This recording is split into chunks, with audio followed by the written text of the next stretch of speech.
Pitches are a lot of fun because you get the opportunity to interact with founders in real time. When we went to go pitch to them, we were able to explain how this specific area of gaming is still growing and is ripe for disruption.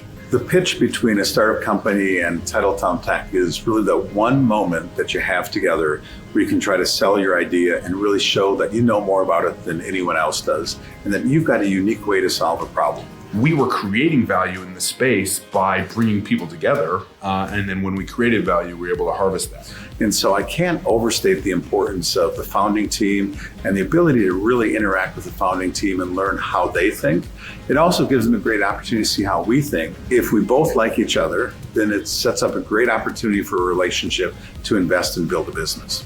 The next startup that I would hypothetically have, I think the thing that I would do differently is spend a little bit more time thinking about what the roadmap looks like farther down the road, knowing that that's only tentative and that you have to be able to pivot. And I feel like in a lot of ways, leading a company is just perpetually being in that state of what should we be doing next. And so for us, what we thought was really, really key at the start was making sure that we were solving the right problem. So if we assume that they can articulate what problem they're solving, how they're going to solve it, and what their solution is, then the next step is to really evaluate the strength of their business model. For us, we are really small, scrappy, and lean. Has that model been done somewhere else? Even if it's in a different industry or solving a different problem, is it something that you can reapply and say, okay, this makes sense now in this new setting? Because you'll see that a lot, something moved from one industry to another that can be reapplied. There's not a lot of digitization in this particular space right now, and the incumbents in the space are book publishers, and they publish real full text books that are heavy and expensive to do. When you can digitize those and reduce the cost of goods sold, it really increases profitability. Okay, if it is successful, then what?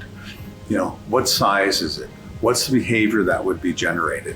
How is this going to work? We kept asking ourselves, what happens if this goes wrong? How do we account for this if this goes wrong?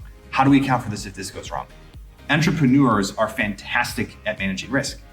But part of managing risk is also when you're successful. And you want to make sure at the end that you can understand, hey, this is the value that's being created, and then understand how is that value being distributed? Is that value being created for customers, for suppliers, for somebody in the value chain? What's being created for the founders themselves? And then what can be created for the investors?